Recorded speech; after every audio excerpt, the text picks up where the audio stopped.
Note for the duration of this video, beware of spoilers. Duh, obviously.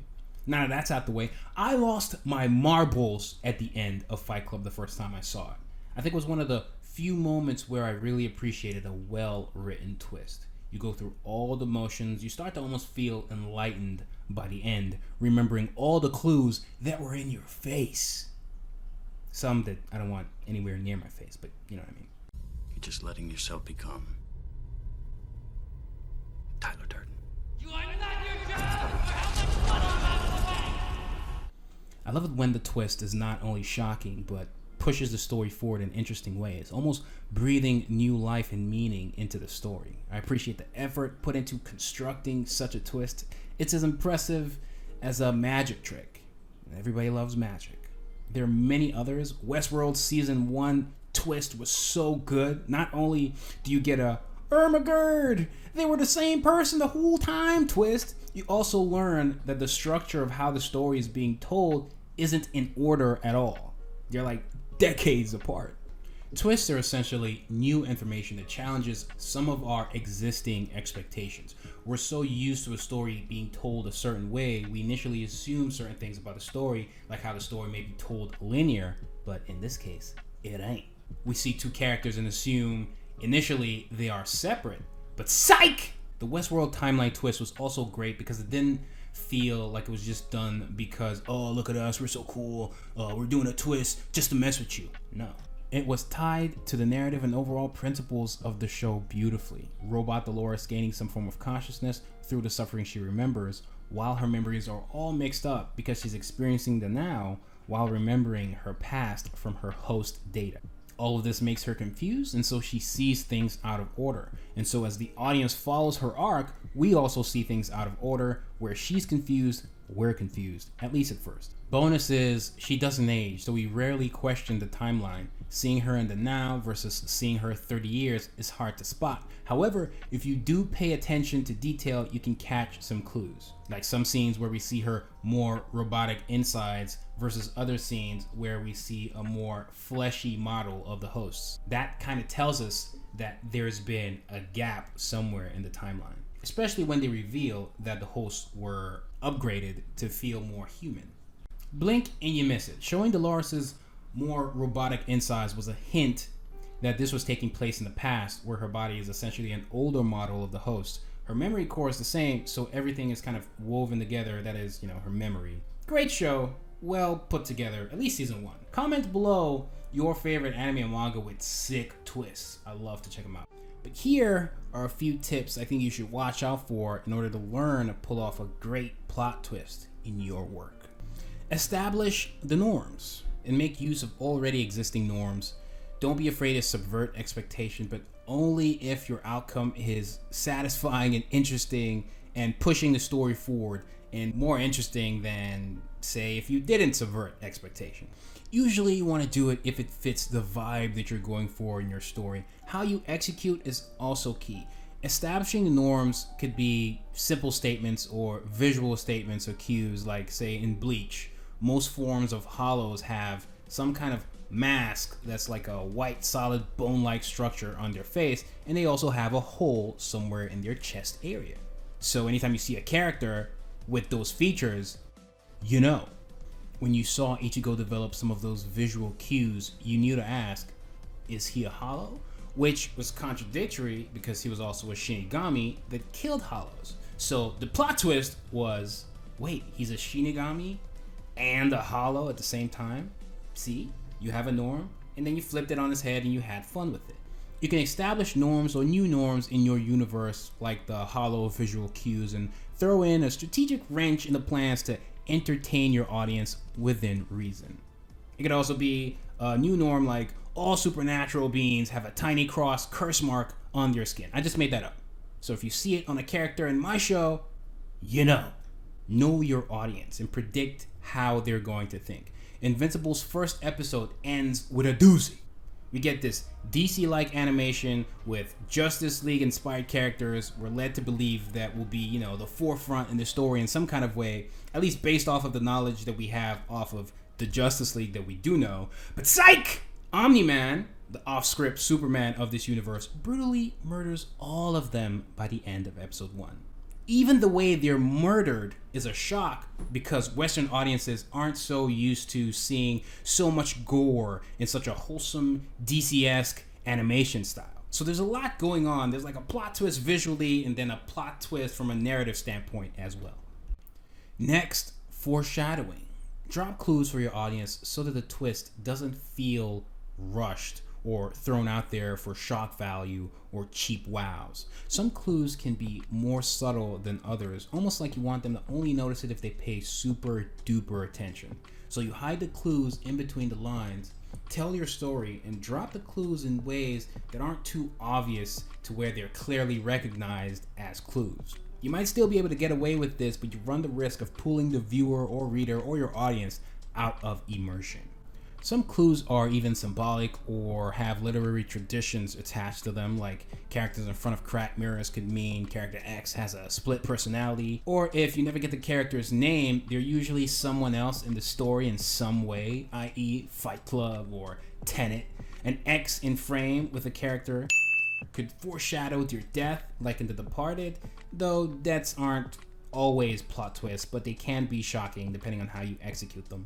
Sometimes things are foreshadowed with compelling prophecies, but I think the best prophecies are a bit vague and puzzle-like. If it's too straightforward, then what's the point if I already know exactly what's going to happen? Sometimes the puzzles can make room for theories and multiple interesting outcomes, like in Game of Thrones with the whole Azor Ahai or the prince that was promised thing. What prince? It makes more sense once you learn that Jon is technically royalty. Psych! The prophecy is a lie. And then you drop foreshadowing here and there to show that, so when you reveal it, everybody goes, wow, and their heads explode. Or the prophecy is a metaphor foreshadowing something completely different happening. Anybody remember the world will turn to ash from Pokemon 3? And the whole time you're thinking, like, turn to ash, you mean like burn? Psych! They actually meant the world would literally turn to ash for help. You know what I mean? So it's a little play on words. I thought it was clever at the time.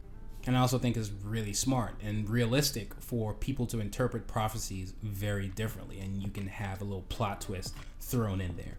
Stay tuned, subscribe to the channel, like, do all that engagement stuff. It helps a great deal. And in a future video, I'll have maybe a separate video that focuses solely on prophecies. Another thing to watch out for when you're doing plot twists is the way you structure your story and when you reveal those twists, when you reveal information to your audience. You don't want to give away too many clues, and definitely not too many at once. Space them out, place them strategically in your story. Put yourself in your reader's shoe and try to imagine how they could figure it out. Be a step ahead of them. That could inform you on what clues to give, how subtle you should be, and when to place the clues in your story.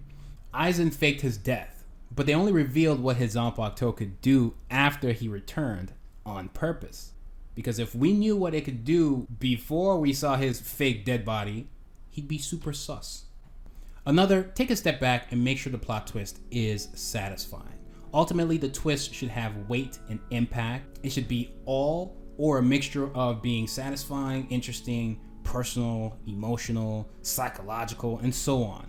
Mind-bending ones usually have a deconstructing aspect to them, where they are deconstructing established norms in a paradoxical way, essentially flipping things on their head and making people seeing the grays in between the whites and the blacks. These obviously can be subjective, so you must approach all of this while being honest with yourself as to whether they work or not.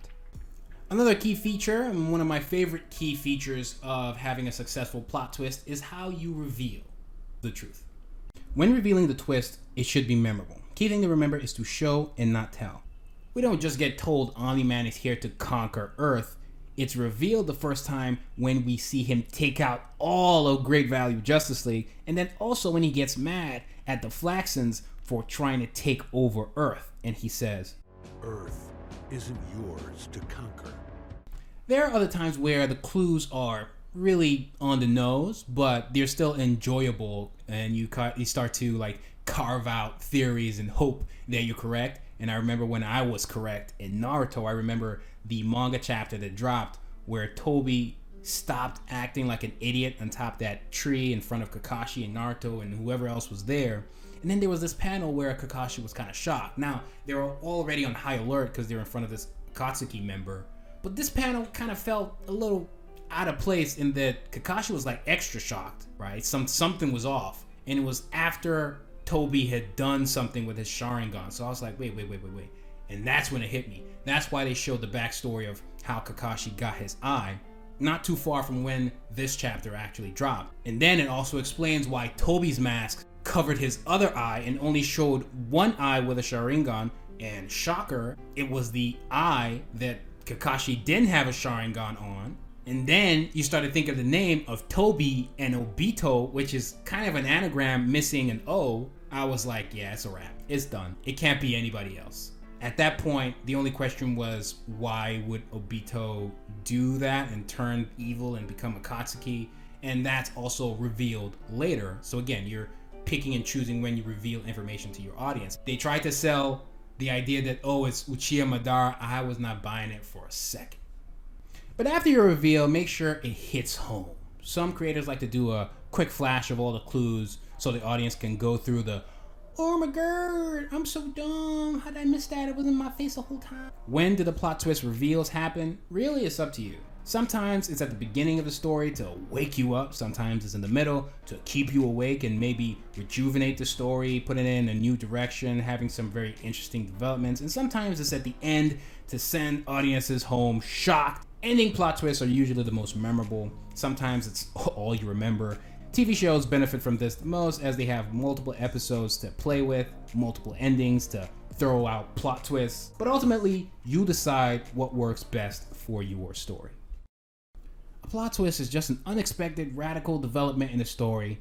I love when the twist rejuvenates the story with extra meaning and morals and principles or whatever, whether the lesson be for the characters involved or us, the audience. Sometimes the development can change the course of the series radically. I'm a sucker for a solid plot twist, especially a satisfying one that makes you question everything. You can expect that I have them filled everywhere in my own stories. I've even revealed little ones here and there, but nothing super major just yet. There are some things I'd rather reveal in the books. For the 2.5 people that made it to the end of this video, thank you. Don't forget to like this video and Holy Ghost smash the subscribe button so you stay notified each time I upload absolutely anything. Turn on all notifications. And again, leave in the comments your favorite plot twists. I'm looking for more. Can't get enough. Check out my comic Apple Black, published and serialized on Saturday AM. Check out my other videos, Sweat Manga. And I'm out. All supernatural beings have a tiny cross curse mark on this. I just make a start to feel lightened by the end, remembering all the clues that were in your face.